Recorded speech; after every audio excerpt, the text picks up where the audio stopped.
வணக்கம் நண்பர்களே, நான் அழகர்சாமி தமிழ் டிவோட்டி சேனலுக்காக உங்களை அன்போட வரவேற்கிறேன்.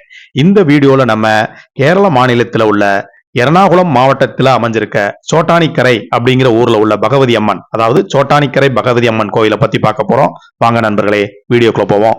வீடியோவை ஸ்கிப் பண்ணாம பாருங்க நண்பர்களே. வீடியோவை பாக்குறவங்க வீடியோவுக்கு ஒரு லைக் போடுங்க, கமெண்ட் பண்ணுங்க, அதோட சப்ஸ்கிரைப் பண்ணுங்க நண்பர்களே.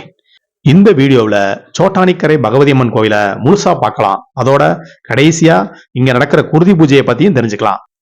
பெண்களின் சபரிமலைன்னு அழைக்கப்படும் இந்த சோட்டானிக்கரையில அன்னை பராசக்தி ஜோதி வடிவில் நின்று மும்மூர்த்திகளுக்கும் 30 கோடி தேவர்களுக்கும் காட்சி கொடுத்த இடம் இந்த சோட்டானிக்கரை பகவதி அம்மன் கோவில். ஜோதி வடிவில பராசக்தி காட்சி கொடுத்ததுனால இந்த ஊருக்கு ஜோதின்னக்கரை அப்படிங்கிறதா பேரா இருந்துச்சு. அதுக்கப்புறம் நாள்பட சோட்டானிக்கரைன்னு மருவி வந்துருச்சு. கொச்சின் தேவசம் போர்டு நிர்வாகத்துக்கு கீழே வரக்கூடிய கோயில்கள்ல இந்த சோட்டானிக்கரை பகவதி அம்மன் கோயில் மிக மிக முக்கியமான கோயில். சோட்டானிக்கரை பகவதி அம்மன் கிழக்கு திசையை பார்த்து பக்தர்களுக்கு அருள் பாலிக்கிறாங்க.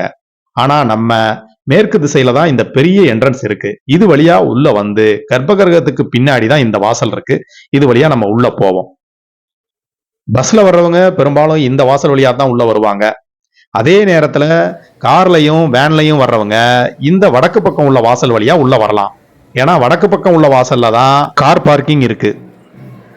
அகில உலகத்தையும் காக்கக்கூடிய அன்னை ராஜராஜேஸ்வரி ஆதிபரா சக்தியா இங்கு காலை வேளைகள்ல சரஸ்வதி அம்மனாகவும், நண்பகல்ல மகாலட்சுமியாகவும், மாலையில துர்கா தேவியாகவும், நண்பகல்லையும் இரவுலையும் மகா காளியாகவும் இங்க பக்தர்களுக்கு அருள் பாலிக்கிறாங்க. குருவாயூர் கிருஷ்ணன் கோவில்ல குழந்தைகளுக்கு முதலா சோறு ஊட்டுவாங்க. அதே மாதிரி சோட்டானிக்கரையிலையும் பால் குடிக்கிற குழந்தைகளுக்கு முதலா சோறு ஊட்டுறாங்க. இங்கே குழந்தைக்கு துலாபாரம் கொடுக்குற நிகழ்ச்சியை நம்ம பார்த்துக்கிட்டு இருக்கோம்.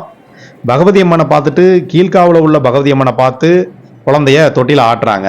இதே மாதிரி பகவதி அம்மனையும் கீழ்காவில் உள்ள பகவதி அம்மனையும் பார்த்து ஒரு 3 தடவை தொட்டில ஆட்டி துலாபார நிகழ்ச்சியை நிறைவேற்றுறாங்க. சோட்டானிக்கரை பகவதி அம்மனுக்கு 2 விதமான வரலாறு இருக்கு. ஒரு வரலாறை பார்ப்போம். கண்ணப்பன் அப்படிங்கிற வேடுவன் தன்னோட மகள் பவளத்தோட இந்த காட்டுல வாழ்ந்து வந்திருக்கான். அவன் வனதேவதைக்கு தினமும் ஒரு மாட்டை திருடிட்டு வந்து பலி கொடுக்கறத வழக்கமா வச்சிருந்திருக்கான். ஒரு நாள் அவனுக்கு எந்த மாடுமே கிடைக்கல. உடனே அவனுக்கு ஒரு யோசனை தோணி இருக்கு. தன்னோட மகள் வளர்க்குற பசுவையும் அதோட கன்றையும் பார்த்துருக்கான். பசுவை அவுக்க போயிருக்கான் பலி கொடுக்கறதுக்காக. அந்த கன்று அம்மானு கத்திருக்கு. உடனே மகள் பவளம் ஓடி வந்து தடுத்துட்டா. அப்பா, நானும் அம்மா இல்லாம வளர்றேன், இந்த கன்றும் தன்னோட அம்மா இல்லாம வளரணுமா அப்படின்னு கேட்டோன்னே அவனுக்கு மனசை என்னவோ செஞ்சிருச்சு.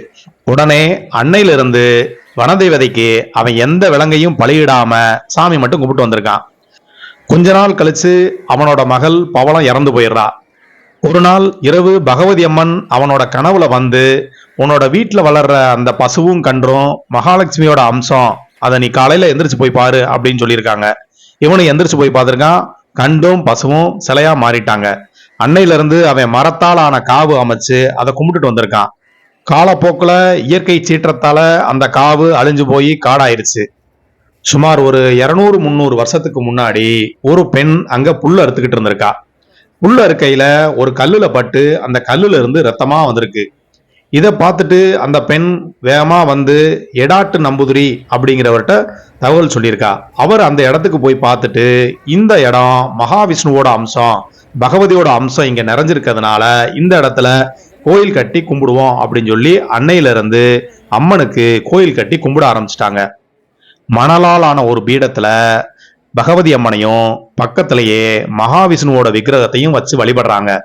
இங்க அபிஷேகம் பண்ற நீரானது கீழ்காவுல உள்ள ரத்த குளத்துக்கு போய் சேருது.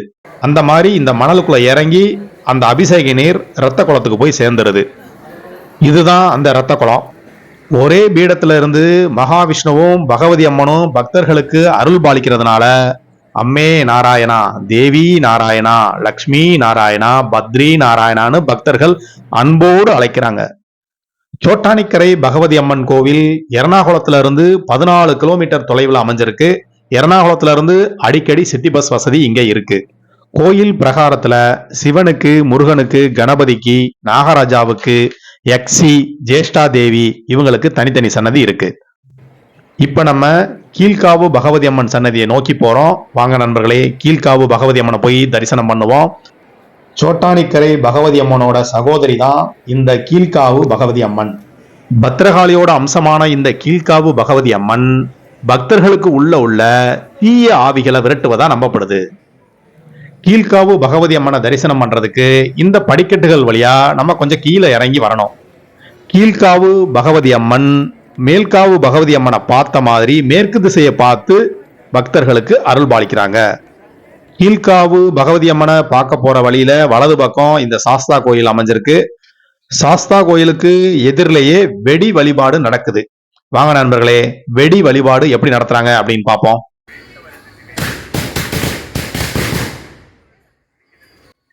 வெடி வழிபாடுக்கு 240 ரூபாய் கட்டணம் வசூல் பண்றாங்க. பகவதி அம்மனோட தல வரலாறுல உள்ள 2வது கதையை பார்ப்போம். ஜெகத்குரு ஆதிசங்கரர் மைசூர்ல இருக்க சாமுண்டீஸ்வரிய கேரளத்துக்கு கொண்டு வர விரும்பி தவம் இருக்கிறாரு. அம்மனும் அவருக்கு காட்சி கொடுத்து, நீ முன்னாடி போய்கிட்டே இரு, நான் பின்னாடி நடந்து வந்துகிட்டே இருக்கேன் அப்படின்னு சொல்றாங்க. திரும்பி பார்க்க கூடாது அப்படிங்கிற கண்டிஷனோட அம்மன் நடந்து வந்துகிட்டே இருக்காங்க. ஒரு இடத்துல அம்மனோட கொலுசொலி ஆதிசங்கரருக்கு கேட்கல. இவர் பொறுத்து பார்த்துட்டு திரும்பி பார்க்கிறாரு. அம்மன் பின்னாடி நடந்து வந்துட்டு இருக்காங்க. அம்மன் அந்த இடத்துல சிலை ஆயிடுறாங்க. ஆதிசங்கரர் திருப்பியும் தவம் இருக்கிறாரு அம்மனை நோக்கி, அம்மா நீங்க எப்படியும் நீங்க சோட்டானிக்கரைக்கு வரணும் அப்படின்னு சொல்லி. ஆனா அம்மன் அவர்கிட்ட, நீ என் மேல நம்பிக்கை இல்லாம திரும்பி பார்த்துட்ட, இருந்தாலும் உன்னோட தவத்தை மெச்சினா அங்க அதிகால வேளையில, அதாவது பிரம்ம முகூர்த்தத்துல சரஸ்வதியா இருந்து அருள்பாலிப்பேன் அப்படின்னு சொல்றாங்க. அதுதான் இந்த 2வது கதை. ஆதிசங்கரர் திரும்பி பார்த்த உடனே அம்மன் சிலையாயிட்டதா சொன்னேன். அந்த இடம்தான் இப்போ உள்ள கொல்லூர் மூகாம்பிகை ஆலயம். நம்ம இப்போ கீழ்காவு பகவதி அம்மன் கோயிலுக்கு வந்து சேர்ந்துட்டோம். ஆதிபராசக்தியின் அம்சமான மகா காளியோட அம்சத்துல இருக்கக்கூடிய இந்த கீழ்காவு பகவதி அம்மனோட சக்தி அளப்பரியது. பேய் பிசாசு பில்லி சூனியம் ஏவல் இதோட தாக்கத்துல இருந்து விடுபடணும்னா இந்த கீழ்காவு பகவதி அம்மனை வழிபடணும். பகவதி அம்மன் தன்னோட சக்தியால ஆடாத பேயையும் ஆட வைப்பாங்க, ஓடாத பேயையும் ஓட்டி விட்டுருவாங்க. பேய் பிடிச்சிருக்கவங்க இங்க வந்தோடனே தன்னால ஆட ஆரம்பிச்சிருவாங்க. அம்மனோட சக்தியால அவங்ககிட்ட இருந்து பேய் விலகி ஓடிரும். அதற்கு ஆதாரமா தான் இந்த பலாமரம் இருக்கு பாத்தீங்களா? இதுல ஆயிரக்கணக்கான ஆணிகள் இந்த மரத்துல அறையப்பட்டிருக்கத நம்ம பாக்குறோம். அம்மனோட சக்தியால பேய் பிடிச்சிருக்கவங்க தன்னோட நெத்தியாலேயே இந்த மரத்துல ஆணி அடிப்பாங்களாம். அப்படி அடிக்கையில அந்த பேய்களுக்கு அம்மன் முக்தியை கொடுத்துடுறாங்க. ரொம்பவே சக்தி வாய்ந்த இந்த கீழ்காவு பகவதி அம்மனை நம்ம ரொம்ப பக்கத்துல இருந்து தரிசனம் பண்ணலாம். இந்த கீழ்காவு பகவதி அம்மன் கோவில்ல நடக்கிற ரொம்பவே முக்கியமான நிகழ்வுனா அது குருதி பூஜை தான். நைட்டு 9 மணிக்கு குருதி பூஜை இங்க டெய்லி நடக்கும். தினமும் இரவு 8:30 மணிக்கு மேல்காவு பகவதி அம்மன் கோவில்ல பூஜை நடக்குது. அந்த பூஜையை முடிச்சுட்டு அங்க உள்ள தலைமை அர்ச்சகர், அதாவது இங்க மேல் சாந்தி அல்லது நம்பூதிரின்னு சொல்றாங்க, அவரு கீழ்காவுக்கு குருதி பூஜையை நடத்துறாரு. சில வருடங்களுக்கு முன்னாடி வரைக்கும் கீழ்காவு பகவதி அம்மனுக்கு உண்மையான உயிர் பலி கொடுத்து அந்த ரத்தத்துல குருதி பூஜையை நடத்திட்டு வந்திருக்காங்க வெள்ளிக்கிழமை. இப்ப அதை நிப்பாட்டிட்டாங்க. அதுக்கு பதிலா மஞ்சளையும் சுண்ணாம்பு நீரையும் கலக்கையில அது ரத்த கலர்ல மாறிடுது. அதை வச்சு இப்ப குருதி பூஜை நடத்துறாங்க. நம்மள மாதிரி பக்தர்கள் பணம் கட்டி குருதி பூஜையில கலந்துக்கலாம். குருதி பூஜையோட பலன்கள் என்னென்ன அப்படின்னு பார்த்தோம்னா, செல்வம், தொழில், கணவன் மனைவி உறவு, மலட்டுத்தன்மை, கர்ப்ப பிரச்சனை, கருச்சிதைவு, சோகம், கவலை, பயம், குடும்பம் தொடர்பான பிரச்சனைகள் இதுல இருந்து விடுபடலாம். பேய் பிசாசு பில்லி சூனியம் ஏவல் இதுல இருந்து விடுதலை கிடைக்கும் நம்மளுக்கு. குருதி பூஜை இப்ப எப்படி நடக்குதுன்னு பார்ப்போம். அந்த வீடியோல பாக்குறீங்க பாத்தீங்களா, 12 பாத்திரம் இருக்கு. அதுல ஒரு பெரிய பாத்திரம் இருக்கு. இதுல எல்லாம் குருதியை வச்சிருக்காங்க. குருதி பூஜை பண்றவரு ஒரு 1/2 மணி நேரம் மந்திரங்களை சொல்றாரு. மந்திரங்களை சொல்லி அம்மனை ஆகர்ஷணம் பண்ணி வாழைக்கண்டையும் பலாச்செடியும் ஒன்னா கட்டி வச்சிருக்காங்க. இதுல அம்மன் இறங்குறாங்க. இறங்கினோன்ன குருதி பூஜை பண்றவரு தன்னோட 2 கையாலையும் குருதியை அள்ளி அபிஷேகம் பண்றாரு அம்மனுக்கு. குருதி பூஜை முடிஞ்சோன்ன கலந்துகிட்ட எல்லாருக்குமே தீர்த்தத்தை தெளிக்கிறாங்க. நம்ம மேலையும் தெளிச்சாங்க.